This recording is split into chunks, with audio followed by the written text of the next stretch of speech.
जिस तरह मैं बोलदियां कहा सी इलैक्शन दौरान भी जो अरविंद केजरीवाल जी ते असीं सारे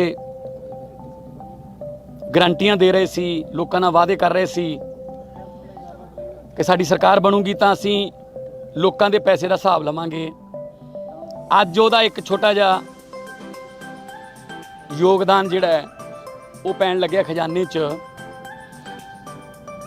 सानू पुछदे सी अक्सर विरोधी पार्टियां वाले, पैसा कित्थों आऊगा, फलानी स्कीम वास्ते पैसा कित्थों आऊगा। मैं उन्होंने कहंदा सी पैसा इत्थे ही पिया बस लभण वाला है। मैं उन्होंने ये भी कहंदा सी पैसा शिवालिक दियां पहाड़ियां दियां जड़ां च पिया, बहुत पैसा। ते आपां इस वक्त शिवालिक दियां पहाड़ियां दियां जड़ां च बैठे हैं। ये जड़ां बहुत डूंघियां ने, ये तने इधर भी जाते हैं, इधर भी जाते हैं, वो भी लभांगे। अज इत्थे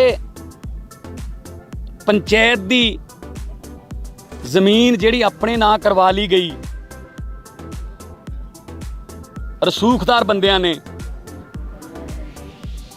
कोर्ट का जिहड़ा फैसला है वो सरकार के हक च है। साडे अफसर साहबान, DC साहबान, BDO साहबा, इस तो इलावा तहसीलदार साहबान, सारिਆਂ ने कागजात कड्ढे, बड़ी मेहनत की बिना किसी लड़ाई झगड़े तो। अज इत्थे 2828 एकड़ 2828 एकड़ जमीन जिहड़ी है पंचायत की दबी हुई वख-वख रसूखदारां वल्लों वो छुड़वाई गई है। मैं एक बार फिर कह देना 2828 एकड़, जिहदे विच खैर दी लकड़ भी है पहाड़ियां च लगी हुई, जिहदी कीमत लगभग 50 करोड़ है लकड़ दी। ਇਹਦੇ ਵਿੱਚੋਂ 2828 ਚੋਂ 250 एकड़ मैदानी है बिल्कुल, ਤੇ बाकी 2500 ਦੇ करीब ਜਿਹੜੀ ਜ਼ਮੀਨ है वो पहाड़ी है। 2828 एकड़ ज़मीन छुड़ाई गई है।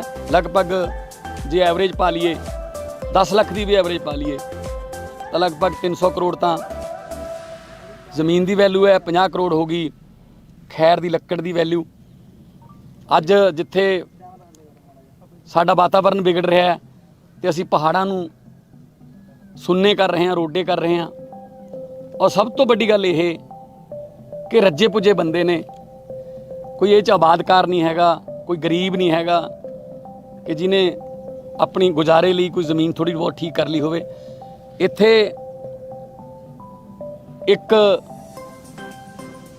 बंदे दी 1100 एकड़ है। तो मैं चाहूँगा कि पंचायत मंत्री ये सारी डिटेल देन कि इहदे च रसूखदार ते अपने आप नूं जनता दे सेवक कहण वाले किन्ने क ने, सारी डिटेल देने। चंडीगढ़ मीडिया का सब का बहाली तो आले दुआले तो जिन्ना मीडिया है सब का बहुत बहुत धन्यवाद। मैनूं बड़ी खुशी है कि जिहड़ी मुहिम आपां 1 मई तो शुरू की सीगी, इस एरिए तो शुरू की मान साहब की आशीर्वाद दे नाल, साडे मुख मंत्री जी की आशीर्वाद दे नाल वो शुरू की। और मान साहब ने कहा है कि धालीवाल साहब सब जमीनां छड़ाओ पंजाब च जिथे जिथे भी आ गई हैं। सो पहला तो मैं तुहानूं दसना चाहुंदा कि अज जमीन 2828 एकड़ आपां छड़ाई है। अज तक जिहड़ा साडी 9053 एकड़ टोटल जमीन हो जूगी जिहड़ी असीं छड़ा के अपने महकमे नूं ते सरकार नूं जिहड़ी दित्ती है। अज जिहड़े छोटी बड़ी नग्गल दे विच आपां बैठे हैं, मान साहब ने जिद्दां दस्सिया कि पहाड़ियां दे दिल दे विच पहाड़ियां दे इस बहुत कीमती एरिया दे विच आपां बैठे हैं। जिहड़े लोकां ने जमीन कब्जे ते कीती सीगी, मैं उन्हां दे बारे च तुहानूं जानकारी देण तो पहला जिद्दां मान साहब ने कहा, साडे DC साहब मोहाली दे, साडे SSP साहब, साडे पंचायती राज महकमे दे डायरैक्टर साहब, साडे ADC साहब, साडी BDO साहब, साडे DDPO साहब, साडी सारी पंचायत सैकटरी, साडे तहसीलदार साहब जिन्हां ने मेहनत की। और 2-3 दिन पहला ही आपां नेड़े इत्थे शिशवा फार्म कैप्टन मनिंदर सिंह के फार्म के लागे 125 एकड़ छड़ाया सीगा। मैं इन्हां सारी टीम का धन्नवाद करदा। ਔਰ ਮੈਂ ਤੁਹਾਨੂੰ ਦੱਸਣਾ ਚਾਹੁੰਦਾ ਕਿ ਇਸ ਜ਼ਮੀਨ ਦੇ ਵਿੱਚ 16 ਬੰਦੇ ਸੀਗੇ। ਇੱਕ ਜਿਹੜਾ ਫੌਜਾ ਸਿੰਘ ਕੋਈ ਪ੍ਰਾਈਵੇਟ ਲਿਮਟਿਡ ਕੰਪਨੀ ਚੰਡੀਗੜ੍ਹ ਦੇ ਵਿੱਚ ਬਹੁਤ ਵੱਡੀ ਕੰਪਨੀ ਹੈ, ਇੰਫਰਾਸਟ੍ਰਕਚਰ ਕੰਪਨੀ। ਹਾਂ, ਇਹ ਬਹੁਤ ਵੱਡੀ ਕੰਪਨੀ ਆ। ਇਹਦਾ 1100 ਏਕੜ ਇਹਨਾਂ ਦੇ ਕੋਲ ਸੀਗਾ।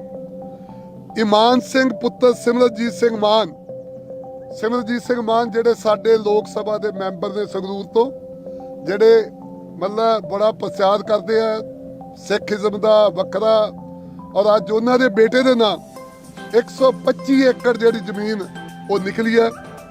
ਅਕਲ ਧਮਨ ਪੁੱਤਰ Pramod Dhaman Maan, Dhaman messrs Guru Nanak Dev education and charitable society, 103 ਏਕੜ ਇਹਨਾਂ ਦੇ ਨਾਂ ਜ਼ਮੀਨ ਜਿਹੜੀ ਨਿਕਲੀ ਆ। ਅੱਗੇ ਫੇਰ ਸੁਣਿਓ, ਪ੍ਰਭਦੀਪ ਸਿੰਘ ਸੰਧੂ ਪੁੱਤਰ ਗੁਰਦੀਪ ਸਿੰਘ ਸੰਧੂ ਅਤੇ ਗੋਬਿੰਦ ਸਿੰਘ ਸੰਧੂ ਪੁੱਤਰ ਪ੍ਰਭਦੀਪ ਸਿੰਘ ਸੰਧੂ, ਨਾਨਕੀ ਕੋਲ, ਇਹ ਪੁੱਤਰੀ ਸਿਮਰਜੀਤ ਸਿੰਘ ਮਾਨ ਦੇ ਧੀ ਜਵਾਈ ਨੇ। 28 ਏਕੜ ਉਹਨਾਂ ਕੋ ਨਿਕਲੀ ਆ। ਮਤਲਬ ਮਾਨ ਸਾਹਿਬ ਦੇ ਧੀ ਜਵਾਈ ਕੋ ਵੀ, ਉਹਨਾਂ ਦੇ ਪੁੱਤਰ ਕੋ, ਦੋਵਾਂ ਨੇ ਇੱਥੇ ਜ਼ਮੀਨ ਜਿਹੜੀ ਦੱਬੀ ਸੀਗੀ। ਰਵਦੁਮਨ ਸਿੰਘ ਪੁੱਤਰ ਭੁਪਿੰਦਰ ਸਿੰਘ ਗਾਬਾ ਤੇ ਜਮਨਾ ਨਗਰ ਵਾਲੇ, 25 ਏਕੜ ਇਹਨਾਂ ਨੇ ਮਤਲਬ ਜ਼ਮੀਨ ਜਿਹੜੀ ਦੱਬੀ ਸੀਗੀ। ਨਵਦੀਪ ਕੌਰ ਪਤਨੀ ਰਣਜੀਤ ਸਿੰਘ, 15 ਏਕੜ ਜ਼ਮੀਨ ਇਹਨਾਂ ਨੇ ਦੱਬੀ ਸੀਗੀ। ਦੀਪਕ ਬਾਂਸਲ ਪੁੱਤਰ ਰੂਪਚੰਦ ਬਾਂਸਲ, 11 ਏਕੜ 12 ਏਕੜ ਜ਼ਮੀਨ ਇਹਨਾਂ ਨੇ ਦੱਬੀ ਸੀਗੀ। KF farmer private limited Jalandhar ਵਾਲੇ, 11 ਏਕੜ ਜ਼ਮੀਨ ਉਹਨਾਂ ਨੇ ਦੱਬੀ ਸੀਗੀ।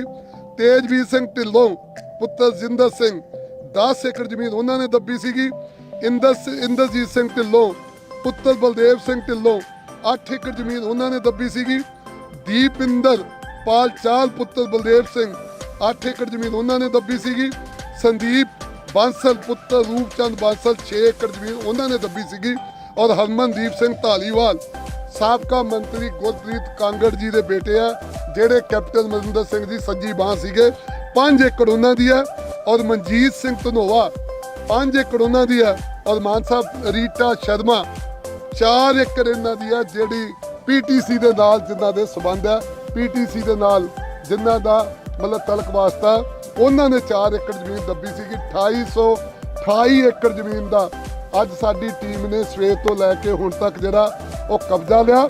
ਔਰ ਇਹ ਸਾਡੀ ਮੁਹਿੰਮ ਜਿਹੜੀ ਇਹ ਇਦਾਂ ਹੀ ਜਾਰੀ ਰਹੂਗੀ।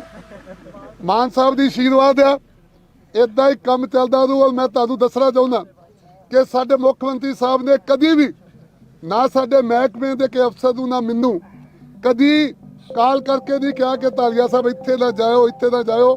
ਬਸ ਇਹਨਾਂ ਨੇ ਇੱਕੋ ਗੱਲ ਕਹੀ ਸੀ ਕਿ ਧਾਲੀਆ ਸਾਹਿਬ ਕਿਸੇ ਗਰੀਬ ਦਾ ਘਰ ਨਹੀਂ ਢਾਉਣਾ, ਕਿ ਗਰੀਬ ਕਿਸਾਨ ਦਾ 1 ਏਕੜ ਵਾਲੇ ਦਾ, 2 ਏਕੜ ਵਾਲੇ ਦਾ, ਉਹਨੂੰ ਤੰਗ ਨਹੀਂ ਕਰਨਾ ਜਿਨ੍ਹਾਂ ਨੇ ਆਬਾਦ ਕਰਕੇ ਜ਼ਮੀਨ ਜਿਹੜੀ ਦੱਬੀ ਹੈ। ਅਸੀਂ ਕਿਸੇ ਨੂੰ ਤੰਗ ਨਹੀਂ ਕੀਤਾ। ਸੋ ਅੱਜ ਅਸੀਂ 9053 ਏਕੜ ਜ਼ਮੀਨ ਅੱਜ ਦੀ ਡੇਟ ਸਾਡੀ ਪੂਰੀ ਹੋ ਗਈ। ਔਰ ਮੈਂ ਮਾਨ ਸਾਹਿਬ ਦਾ ਬਹੁਤ ਧੰਨਵਾਦ ਹੈ। ਜਿੱਦਣ ਉੱਥੇ ਗਏ ਸੀ ਪਹਿਲੇ ਦਿਨ, ਉਸ ਦਿਨ ਇਹਨਾਂ ਕੋਲ ਘਰੋਂ ਆਸ਼ੀਰਵਾਦ ਲੈ ਕੇ ਗਏ ਸੀਗੇ।